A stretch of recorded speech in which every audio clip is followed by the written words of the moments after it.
Hey! Dans cette vidéo, j'aimerais faire la présentation et partager un instant de jeu de This War of Mine, le board game. Alors, qu'est-ce que This War of Mine?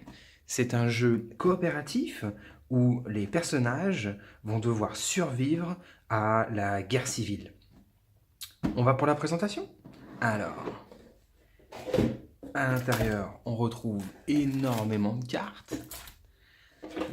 Le petit livret de règles, j'en parlerai, mais vraiment, les règles sont faites différemment des jeux classiques. Le petit livret de règles, le book de script, vraiment là c'est la particularité de ce jeu. On va retrouver un plateau qui est énorme, je ne sais même pas comment je vais faire pour le cadrer. Alors, il se passe en 3 volets. J'essaye. Alors, est-ce qu'on va le voir? Ouais, on arrive presque à le voir. Donc, le plateau de jeu qui est réversible, je le montre tout de suite avant de décrire le plateau.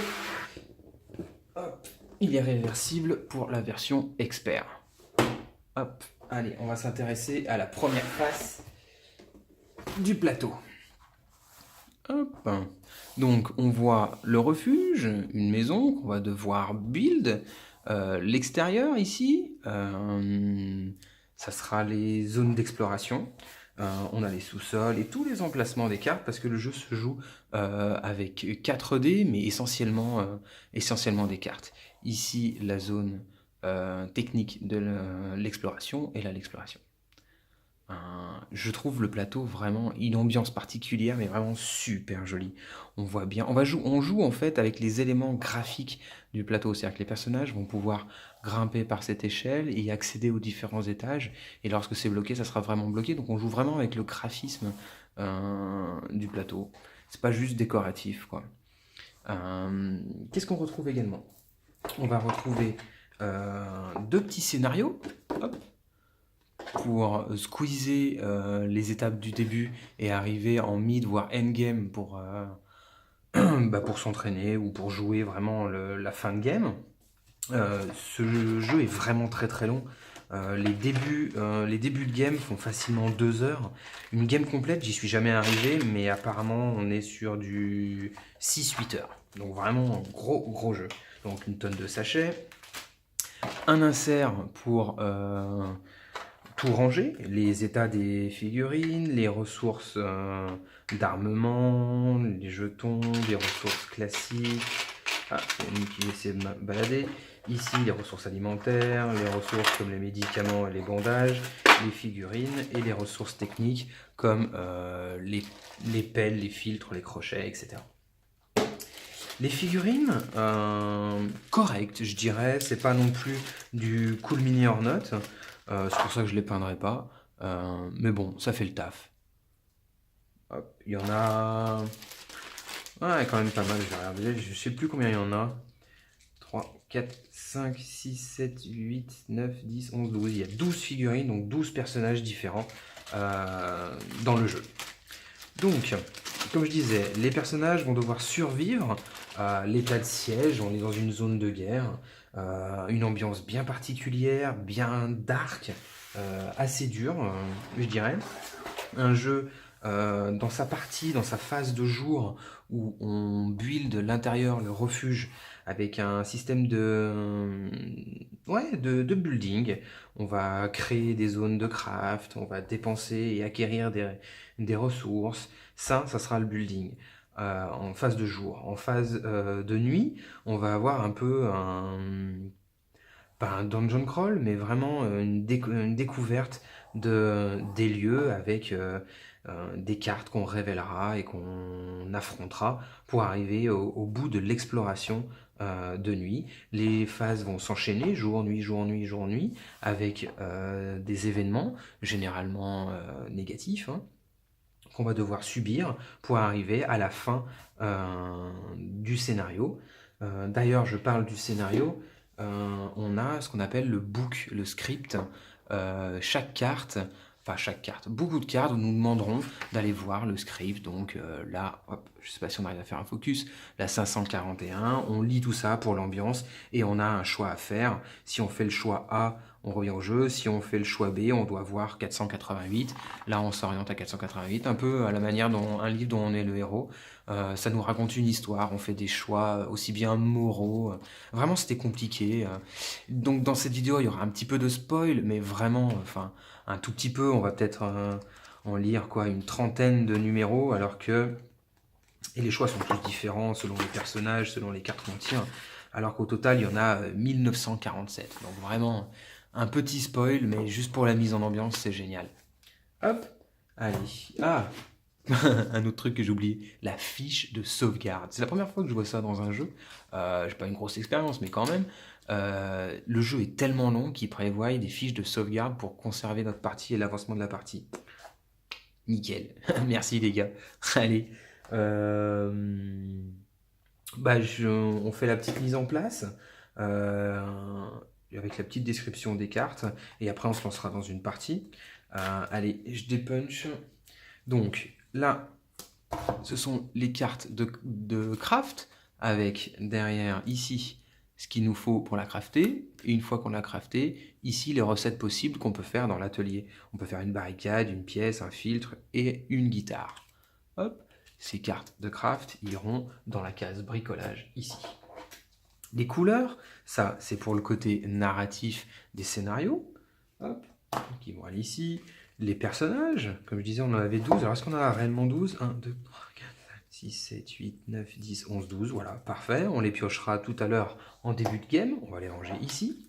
Les trouvailles, donc ça, c'est de l'aléatoire pour récolter des choses lors de nos explorations. Hop, emplacement. Chaque emplacement est vraiment bien déterminé. Hein. Là, ce sont les objectifs. On va faire le build pas le build.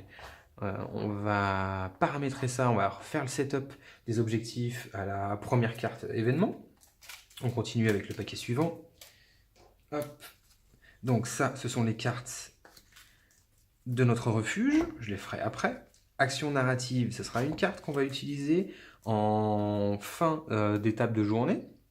Enfin, jour, nuit, à la fin de la nuit, on va faire une action narrative. Ça, c'est une carte bonus qu'on pourra choisir. Les cartes d'exploration, ça c'est de façon dungeon crawl entre guillemets, hop, qu'on va mettre ici. Prochain paquet, on va avoir les cartes destin. Donc les cartes destin, c'est encore une fois du narratif. L'événement, hop, en chaque début de tour, on va tirer des cartes événements. Ça sera généralement négatif. Les lieux, c'est les fameuses zones aléatoires qu'on va devoir explorer pour se frotter aux méchants et récolter des récompenses, des bonus et des composants pour fabriquer des choses et s'en sortir, hein, tout simplement. Ici, ce sont les cartes de craft avancées. Donc celles-ci, en fait, elles sont considérées comme des idées. On va devoir faire d'abord une recherche de plans. Ces plans, une fois recherchés, vont aller dans le pile du bricolage et on va en deuxième étape pouvoir les fabriquer. Donc les idées, on les met en bout. Ici, les visiteurs. Donc ce sont l'interaction avec des personnages positifs comme négatifs. Encore une fois, vraiment basés sur la narration. Ça, c'est les rencontres négatives. Les habitants, lorsqu'on loupera, enfin on loupera, on verra, mais lorsqu'on se fera repérer lors d'exploration, on croisera des habitants. Et le raid de nuit, c'est les attaques faites à notre refuge durant la phase nocturne. Hop. Donc la mise en place est quasiment faite, il reste le setup événement et objectif final qu'on fera en début de partie. Il nous reste ici à agrémenter le plateau du refuge. En fait, ce qu'il faut voir, c'est que nos personnages vont se réfugier ici, dans la salle d'entrée du refuge, et le refuge n'est pas encore, est pas encore fait. C'est-à-dire qu'on va devoir creuser les gravats, récupérer des choses dans les décombres, ouvrir les portes qui sont fermées, pour agrémenter, aménager notre refuge et le rendre viable, l'améliorer pour survivre justement à cette épreuve. Donc les cartes, c'est aléatoire, hein, elles ont des rewards derrière. Il ne faut pas les regarder, je vais les mélanger.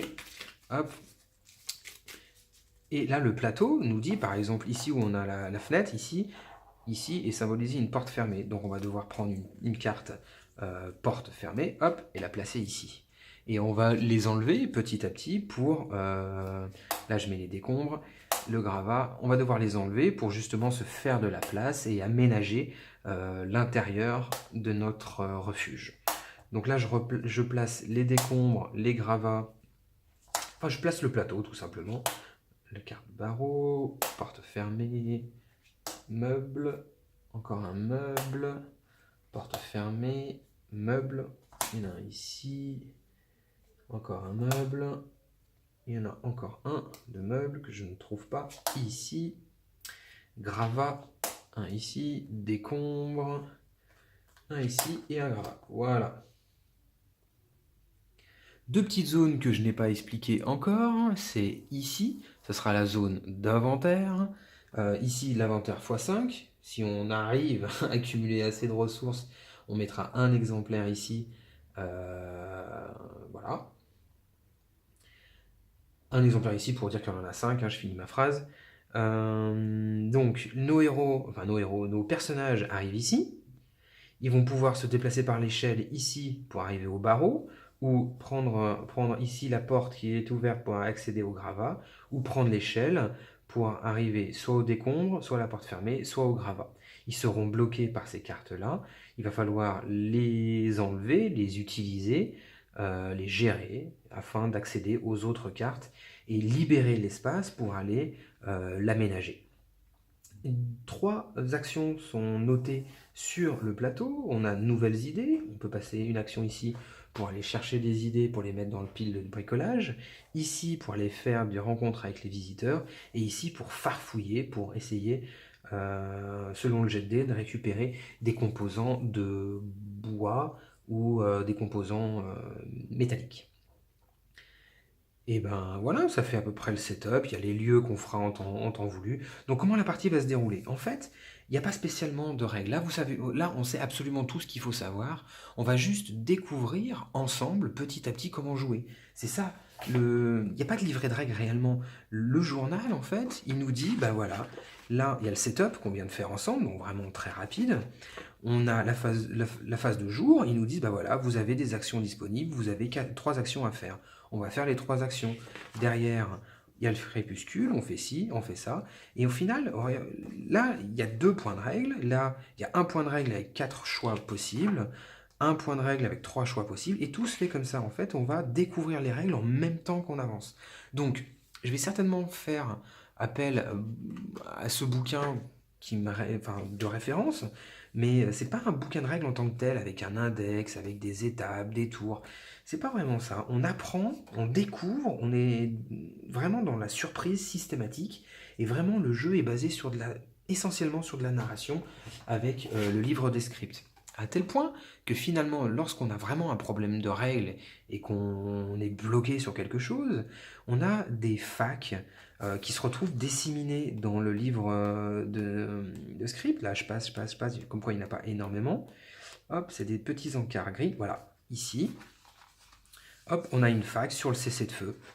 Voilà, dans la quinzaine de pages que je viens de tourner, on a vu une seule fac. Là, hop, ça c'est une fac de règles. Donc finalement, le bouquin de règles se retrouve séparé, décomposé, disséminé par ces petits encarts gris qu'on retrouve dans le book de script. Allez. Bah, j'essaye d'arranger un petit peu la lumière pour éviter d'avoir pas trop de brillance, de réverbération. Je sais pas comment le dire, je cadre un petit peu mieux. On finit le setup et on se lance dans l'aventure de This War of Mine. Allez, à tout de suite!